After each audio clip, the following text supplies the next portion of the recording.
Hi everyone, welcome to my channel গণিত গল্প। আশা করি তোমরা সকলে ভালো আছো। আজকে এসএনদের বই থেকে ক্লাস 12 এর যে ম্যাট্রিক্সটা করাছিলাম, ম্যাট্রিক্সের পরে যে ডিটারমিনেন্ট আছে, তো ডিটারমিনেন্টের যে প্রথম ক্লাসটি হয়ে গিয়েছিল, তারপরে সেকেন্ড ক্লাস আজকে। তো সেকেন্ড ক্লাসে ডিটারমিনেন্টের যে কনভেনশনাল টাইপ বা যে এমসিকিউটা আছে, সেই এমসিকিউ তোমাদের সঙ্গে আলোচনা করবো। তো চলো বোর্ডে যাওয়া যাক। এখানে আমি দুটো অঙ্ক নিয়েছি। তো দেখো, 1 এবং 2, একের দাগের একটা স্ট্রেট ফরওয়ার্ড প্রবলেম এবং 2 এর দাগেরও ডিটারমিনেন্টের ভ্যালু কি হবে সেটা এক্সপ্রেস করতে হবে। তো নাম্বার 1 যে প্রবলেমটি আছে, দেখো এ এ A B B B A B C এর ভ্যালু কত। তো এটাকে আমরা যদি এরকম লিখে নিই, এ এ A B B B R A B C. তো এটা যদি আমরা প্রথম কলাম থেকে এ কমন নিই এবং দ্বিতীয় কলাম থেকে বি কমন নিই, তাহলে 1 1 1 1 1 1 এ বি সি, তাই না? তো দেখো এখানে এই দুটো কলাম কি হচ্ছে, সেম হয়ে গেছে, তাই না? তাহলে এখানে এই যে C1 এবং C2 সেম হওয়ার কারণে এর ভ্যালুটা কি হয়ে গেল, যে AB into 0, that is answer কি 0। তাহলে এখানে 0 অপশনটি কি, option C is the correct. Okay, তো চলো পরের যে প্রবলেমটি, দেখো এখানে সিমেট্রিক জিনিসটায় দেখো এখানে কিন্তু সিমেট্রিসিটি আছে, তাই না? x1 তারপরে 1 2 3, দেখো 2 3 1 3 1 2, তাই না? এই যে সিমেট্রিসিটি 1 2 3, তাহলে 1 2 3 আবার 3 1 2 এরকম ভাবে পরপর চলছে, তাই না? তো যখনই কোনো সিমেট্রিক থাকবে, দেখো এইগুলো কিন্তু কোনো এদের মধ্যে সিমেট্রিসিটির প্রবলেম রয়েছে। এটাতে আমরা সিমেট্রিক যে মানে একেবারে সঠিক ওয়ে পাচ্ছি।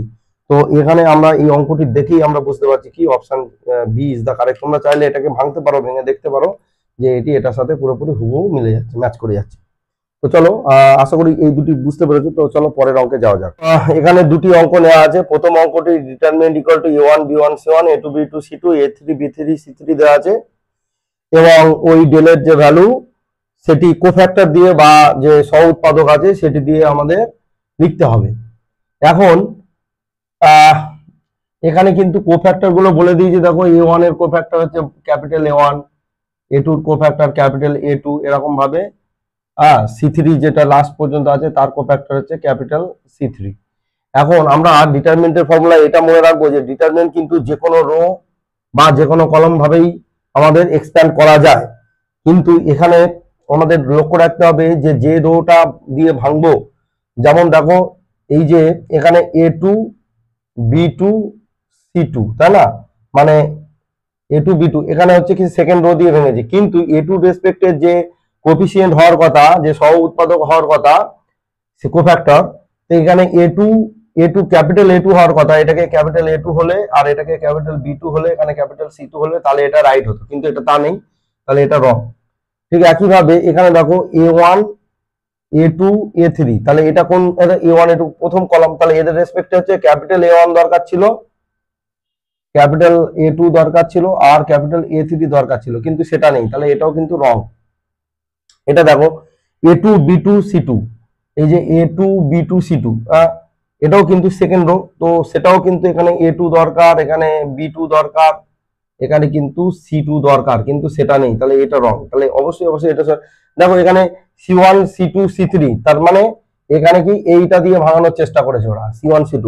তো C1 এর রেসপেক্টে যে কোফিসিয়েন্ট এই কোফ্যাক্টর কি হচ্ছে C1, আচ্ছা C2 রেসপেক্টে কোফ্যাক্টর কি C2 এবং C3 রেসপেক্টে কি C3। দেখো এটাই আছে, এদের সঙ্গে প্রোডাকশন করে যোগ আছে, তাহলে অপশন ডিটা কি কারেক্ট ওয়ান। তো দেখো এইটা হচ্ছে কি এই অঙ্কের এটা। দেখো সিমিলার এই সিমেট্রিসিটি এখানেও কিন্তু লাগবে, C1 C1 C2 C2 C3 C3। এখানে কিন্তু A1 B1 আছে, 1 1 মিলছে, কিন্তু A1 এর সঙ্গে ক্যাপিটাল A1 দরকার ছিল, কিন্তু না, সেটা নেই, কাজেই এটা হচ্ছে আমাদের D option is the correct. তো পরের যে প্রবলেমটি দেখো, পরের প্রবলেমটি দুটো ডিটারমিনেন্ট দিয়েছে, আমি দুটো ডিটারমিনেন্ট একটু ভেঙে নিই। তো প্রথম ডিটারমিনেন্টে কি হবে, 2 কে 2 মাইনাস 4 5 20, আর এই ডিটারমিনেন্টটা হবে 2x স্কয়ার মাইনাস 24। তাহলে এখান থেকে 2x স্কয়ার ইকুয়াল টু এদিকটা হচ্ছে মাইনাস 18 আর এদিকটা হচ্ছে প্লাস 24। তাহলে 2x square equal to 6, x square equal to 3, তাহলে x equal two plus minus √3 হবে। ঠিক আছে, তো এখানে দেখো কোনো অপশনটি প্লাস মাইনাস √3 নেই, সেক্ষেত্রে এই অঙ্কটি ভুল, প্রিন্টিং মিস্টেক হয়ে গেছে। এখানে প্লাস মাইনাস √3 হলে এই অপশনটা এটা হলে তাহলে এইটি কারেক্ট অপশন হয়ে যেত। তো যাই হোক, এই অঙ্কটি ভুল আছে। তোমরা যখন করবে তোমাদের খুব চিন্তা করার কারণ নেই যে যে প্রথম করছি বলে ভুল লাগছে। তো এটি হচ্ছে কি +-√3 হচ্ছে এর আনসার হবে। তো চলো পরের অঙ্কে যাওয়া যাক। এখানে আমি তিনটে অঙ্ক রেখেছি 5, 6 এবং 7। যে 5 এর যে প্রবলেম কি আছে, একটি একক ম্যাট্রিক্স দ্বারা গঠিত নির্ণয়। দেখো মজার বিষয়, একক ম্যাট্রিক্স বলেছে কিন্তু কোনো অর্ডার বলেনি। যে কোনো অর্ডারেই একক ম্যাট্রিক্স নাও না কেন, আমি যদি 1 0 0 1 নিই সেক্ষেত্রেও 1 হবে। আমরা যদি 3 অর্ডারের নিই সেক্ষেত্রেও কিন্তু এর 1 হবে। সো দা আনসার ইজ কি 1, option A is the correct. তাহলে সবসময় তোমরা মনে রাখবে যে একক ম্যাট্রিক্সের যে নির্ণায়ক হবে তার ভ্যালু অলওয়েজ কি হবে, 1 হবে। এবং যে 6 এর জায়গায় যে প্রবলেমটি এখানে নিয়েছি দেখো, log y base x 1 log x base y, এদের যে ভ্যালুটা কি হবে। তাহলে এদের যদি আমরা ভ্যালু করি, তাহলে এদের ভ্যালু যদি করি তাহলে কি হবে, এই প্রথমে যে মেন ডায়াগোনাল সেটা গুণ হবে প্রিন্সিপাল ডায়াগোনাল। তাহলে কি হবে, এখানে log y base x into log x base y minus 1 1 1। তো এইটা কিন্তু একটা ক্লাস 10 এর ফর্মুলা ছিল যে log yx into log xy। তো সেক্ষেত্রে এটা কি হবে 1 মাইনাস 1, তাহলে আনসার কি হচ্ছে 0। তাহলে এখানে 0 কোন অপশনে, অপশন এ হচ্ছে কারেক্ট। তো পরের অঙ্কটা দেখো, একটু সলভ করতে হবে যে যদি একটা ডিটারমিনেন্ট বলে যে x - 2 - 3 3x 2x is equal to 3 হয় তবে x এর মান কত। তো চলো ক্যালকুলেট করি। তো এটা গুণ দিতে হবে, তাহলে 2x ইন্টু x - 2 আর মাইনাস এটা প্লাস হয়ে যাবে 3 ইন্টু 3x ইকুয়াল টু 0। তাহলে 2x স্কোয়ার প্লাস 9x আর এখানে হচ্ছে -4x equal to 0।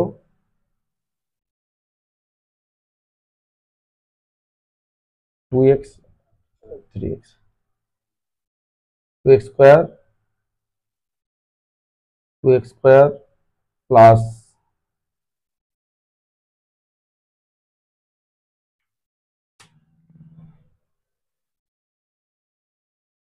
3x 2x square -4x আর 3x ইন্টু -3।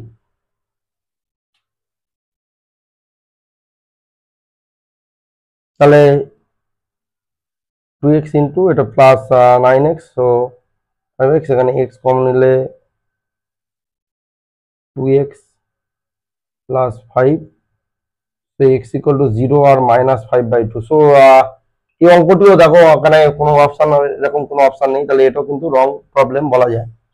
তো এখানে 8, 9 এবং 10 তিনটি অঙ্ক নেওয়া হয়েছে। 8 এর দাগের একটি তৃতীয় ক্রমের ডিটারমিনেন্ট আছে ওমেগা স্কয়ার 1 ওমেগা স্কয়ার 1 ও 1 ওমেগা স্কয়ার, এর মান কত হবে। তো দেখো এর যে মান, আমরা এখানে ওমেগাটা কি একের অবাস্তব ঘনমূল, মিন্স কি যে omega cube equal to 1 and 1 plus omega square equal to কি 0। তো এই যে ডিটারমিনেন্টটা আমরা লিখলাম, এটা যদি এখানে আবার লিখি যে omega square 1 omega square 1 omega square, এটাকে যদি একটু অপারেশন করি, অপারেশনটা এরকম হবে। আমি যদি c1 dash equal to c1 plus c2 plus c3 করলাম, মানে এই কলাম তিনটে কলাম যোগ দিয়ে প্রথম কলামে লিখলাম। তাহলে প্রথমটা কি হবে 1 প্লাস ওমেগা স্কয়ার, এটাও 1 প্লাস ওমেগা স্কয়ার, এটাও 1 প্লাস ওমেগা স্কয়ার, আর এখানে 1 ওমেগা স্কয়ার ওমেগা আর ওমেগা 1 ওমেগা স্কয়ার। তো দেখো প্রথমটাইতে 0 0 0 হয়ে গেছে, আর যা থাকে থাক। তাহলে এইটা যদি হয় কোনো একটা ডিটারমিনেন্টের ভ্যালু যদি সব 0 হয় তাহলে এর আনসার কি হবে 0। তাহলে এই অপশনটি correct, option D is the correct. এবারে যে পরের যে প্রবলেমটা হচ্ছে নির্ণায়কের, দেখো এই নির্ণায়কটি দিয়েছে 4 এর সহ উৎপাদক মানে কি, যে উপযুক্ত চিহ্নযুক্ত মাইনরকে সহ উৎপাদক বলে। এখন 4 কোথায় আছে, 4 এই জায়গায় আছে, তাই না। এর পজিশনটা কত, এর পজিশন হচ্ছে কি 3 নম্বর রো 3 নম্বর কলম, মানে আই এর ভ্যালু 3 নম্বর রো, আর জে এর ভ্যালু কত 3। তাহলে এইটার যে মাইনরটা হবে, মাইনর M33 যেটা হবে সেটা হচ্ছে কি এই 152 - 3 এটাকে ক্যালকুলেট করি, -3 - 10 মানে -13।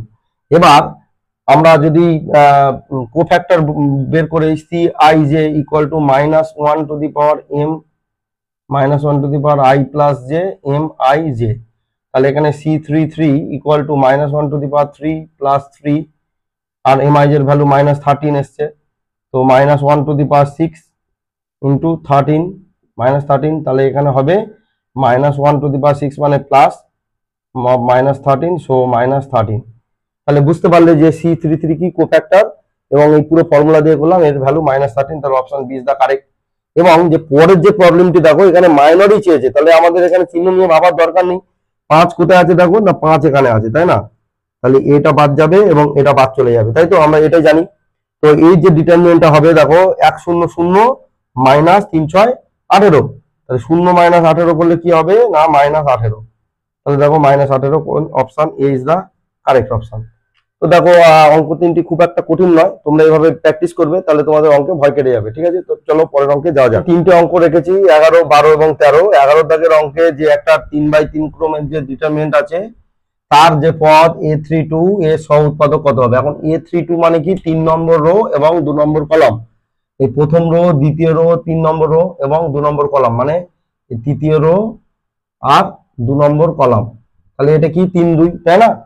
তো এর যে সহ উৎপাদক, তাহলে এই 5 এর রেসপেক্টে সহ উৎপাদক কি হবে। তাহলে এইটা আমি যে দাগ দিয়ে দিয়েছি, এই যে দাগ দিয়ে দিয়েছি, এটা বাদ দিয়ে যে ডিটারমিনেন্টটা হচ্ছে সেটাকে ক্যালকুলেশন করে নেই।